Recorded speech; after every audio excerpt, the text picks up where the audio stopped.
Good morning and welcome to the 30th presentation of the Tobin Brothers Foundation Awards. At a time when Tobin Brothers is celebrating 80 years of funeral service to the Victorian community, we salute the work of 10 not-for-profit organisations who are really making a difference in the lives of other people. Wander along Flinders Street any Wednesday or Friday night and you'll see a team of 18 to 30-year-old volunteers operating a coffee bus and offering friendship and hospitality through the simple gesture of a free hot or cold drink. Our core mission is to serve young people that have nothing to do. That's how we started. It's evolved a lot since then, but that was our core mission starting in '74 and then in the 90s here on the streets of Melbourne. Our team is 18 to 30-year-olds, so it's specifically an opportunity for young people to serve people and the disadvantaged here in Melbourne. When I started coming, I didn't really have a home. I was living in a hotel. I started chatting with staff and here I am still coming after all these years. It's a great band. For 2 hours, twice a week, people come here to be part of our lives and we're part of their lives. And through that it's a ministry of presence, of friendship and restoring one's dignity to what it should be. The often forgotten victims of crime are the children of prison inmates. To help break the cycle of crime, Prison Fellowship Australia Victoria runs camps and outdoor activities that teach values and provide positive leadership models. The forgotten victims of crime, we often refer to them, they're the children of prisoners or the families of prisoners. Through no fault of their own, they're in an interesting life situation where they may still have some connection with mum or dad, but obviously don't have them living with them. And so often the family goes through a lot of struggles because of that.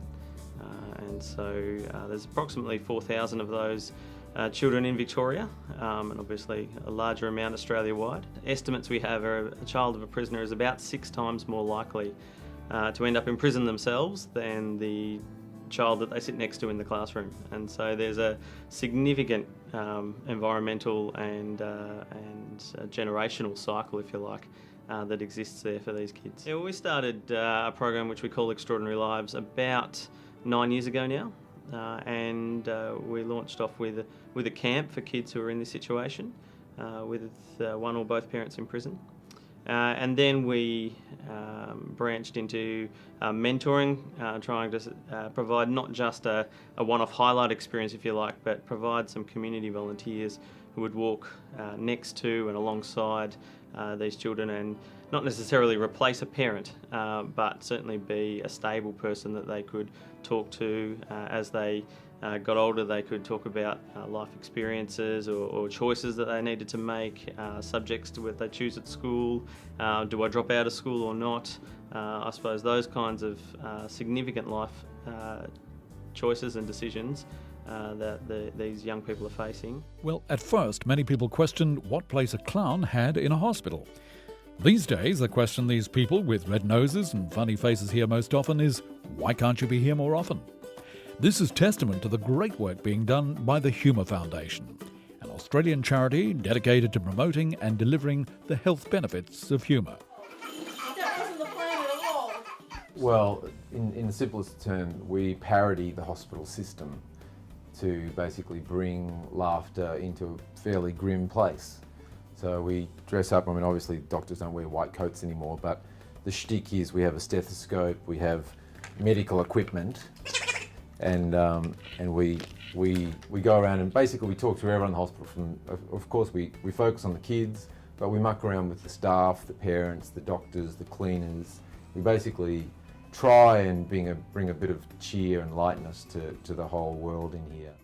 Yeah, I'll pat Stinky for being so nice. Oh, Stinky! Oh, look what he did! Oh, maybe it's a biscuit. You think it's a biscuit? I don't think it's a biscuit, No, it's Doctor. poo. Doctor, it's really What, you think, I really don't think it's good role modelling. Oh, yuck. Stinky! One of the major things is the sensitivity of being, having your antenna on that mother's got a sick child, that there's a procedure going on over here. You really have to keep alert to what's going on because you sometimes we have to be really big and put on a big show, but also sometimes we have to know, like Renee we saw today, that she doesn't need any extra loud stimulation. I think our idea is to work in harmony, so we're not interrupting things, we're trying to make things easier and to take some of the stress out of the situation. As Australia's population ages, the availability of residential aged care accommodation is becoming essential. Mercy Place Rice Village provides 4 levels of care for older people, ranging from independent living units to high care. But, as Sister Anne Hill explains, some high care residents require therapy to help them connect with family. I would describe it as a facility that offers low care and high care to residents, both Catholic and of non-Catholic backgrounds, to families to give them that support when they need professional care in their older years. Most of the high care residents are residents who will soon or reach their end of life stage. And my experience has been what a beautiful time that is for family members, because there is no restriction on the amount of time they can spend with their resident, their family member who is in their final stages of life. But often if they sit there for long hours, it can become very stressful.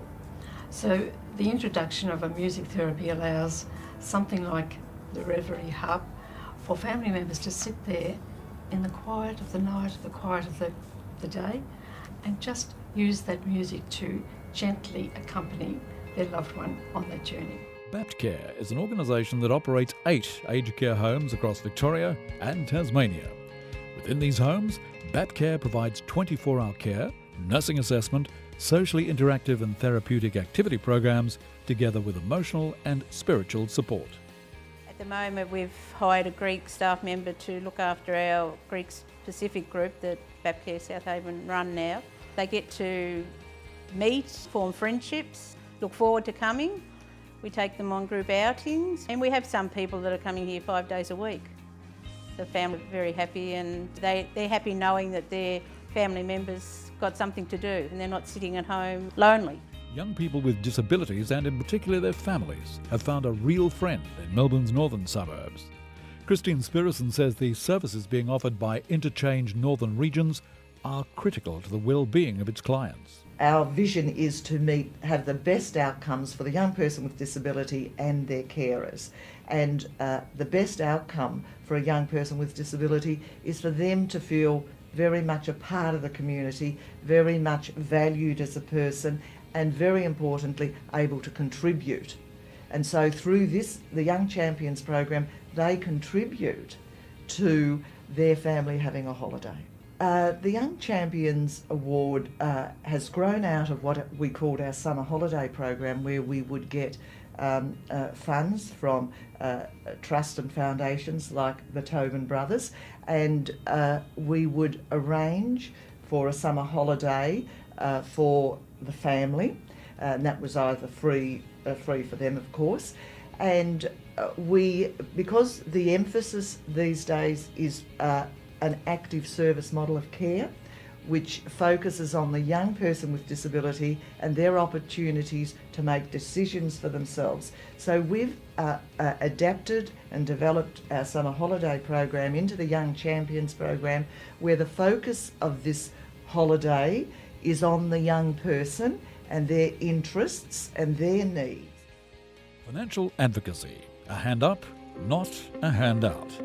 That's the motto of Cranbourne Christian Fellowship, which aims to help people who are experiencing financial hardship.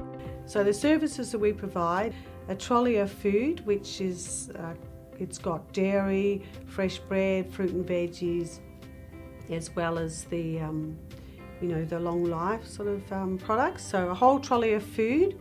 They also can come to our community breakfast fortnightly, a community lunch once a month, which is open to the whole community. We have free counselling available with professional counselling on that day, or the days that we provide it. We have financial advocacy, so someone trained in that. So that's been very helpful, and clients that go to see our financial advocate, they end up coming out. Just even last week, our counsellors saved thousands of dollars for their clients. We also have a community garden where clients can just go and they can grow their own vegetables in the garden, and it's a beautiful country atmosphere there where they can just get some space. The Way community aims to provide a sense of belonging, loving care and dignity for homeless men by offering a supportive home and outreach service. You get a wide range of people. You can have people who've got 3 degrees, had families, held jobs, been lawyers, and then something's happened and they've lost everything. They've lost hope, they've lost their family, they've lost their jobs, they hit rock bottom. We have an outreach program, one that we assertively outreach to people in the parks. We provide material services to them, we provide nutritional services, and also one of the big things that we do is to try and get them to come into our community so that they can have some social contact. Another recipient of a 2013 Tobin Brothers Foundation Award is Inclusion Melbourne, which encourages and enables people with intellectual disabilities to achieve and maintain a valued quality of life.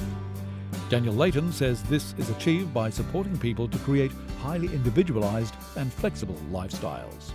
Inclusion Melbourne began over 60 years ago, and it's a story of families wanting more and of families overcoming adversity and facing challenges.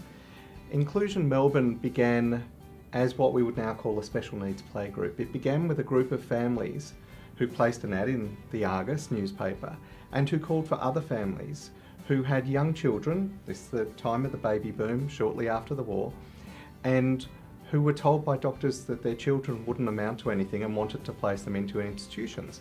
And these families felt that they were their children, they would love them and they would have them at home. And that began a journey to look for services. So for us, we looked at how we could adapt the work that we were doing with people in the south and the east of Melbourne, with people who were living in Western metropolitan Melbourne. And the one thing that we hit on that we saw that people needed was support to transition from special school, where people had felt safe and where families had felt safe and in a trusted environment where their child had been for the last 13 years, to support people to make a gradual introduction into the community.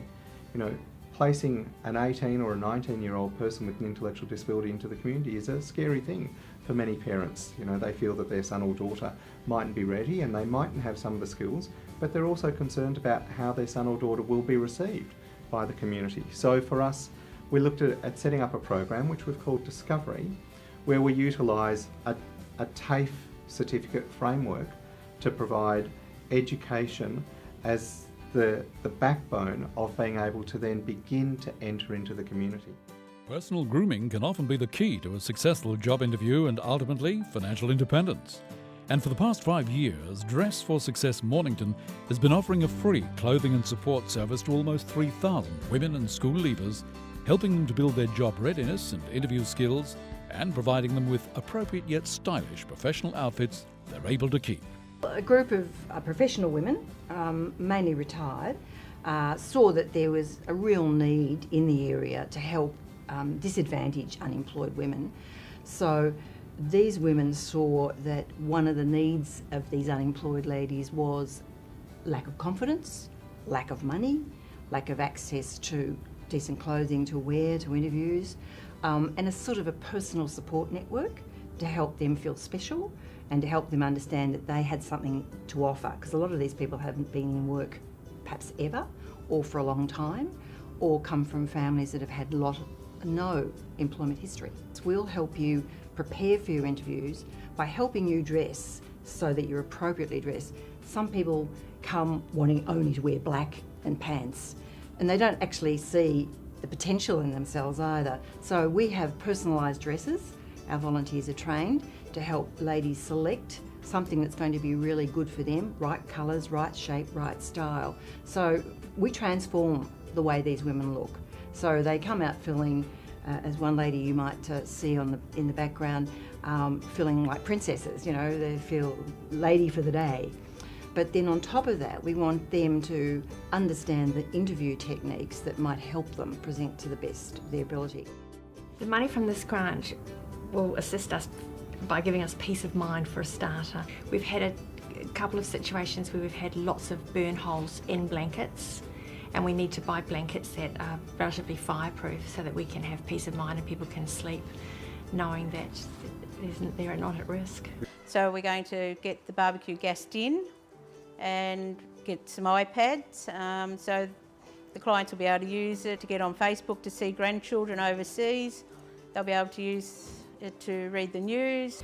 Well, every week we pick up food and our volunteers go out to pick up the food. So particularly the ground will be used to get a trailer to pick up the fresh bread and the donuts that we give to our clients. So you're going to help us in the costs of moving around the corner into a much nicer premises, helping us refit it out.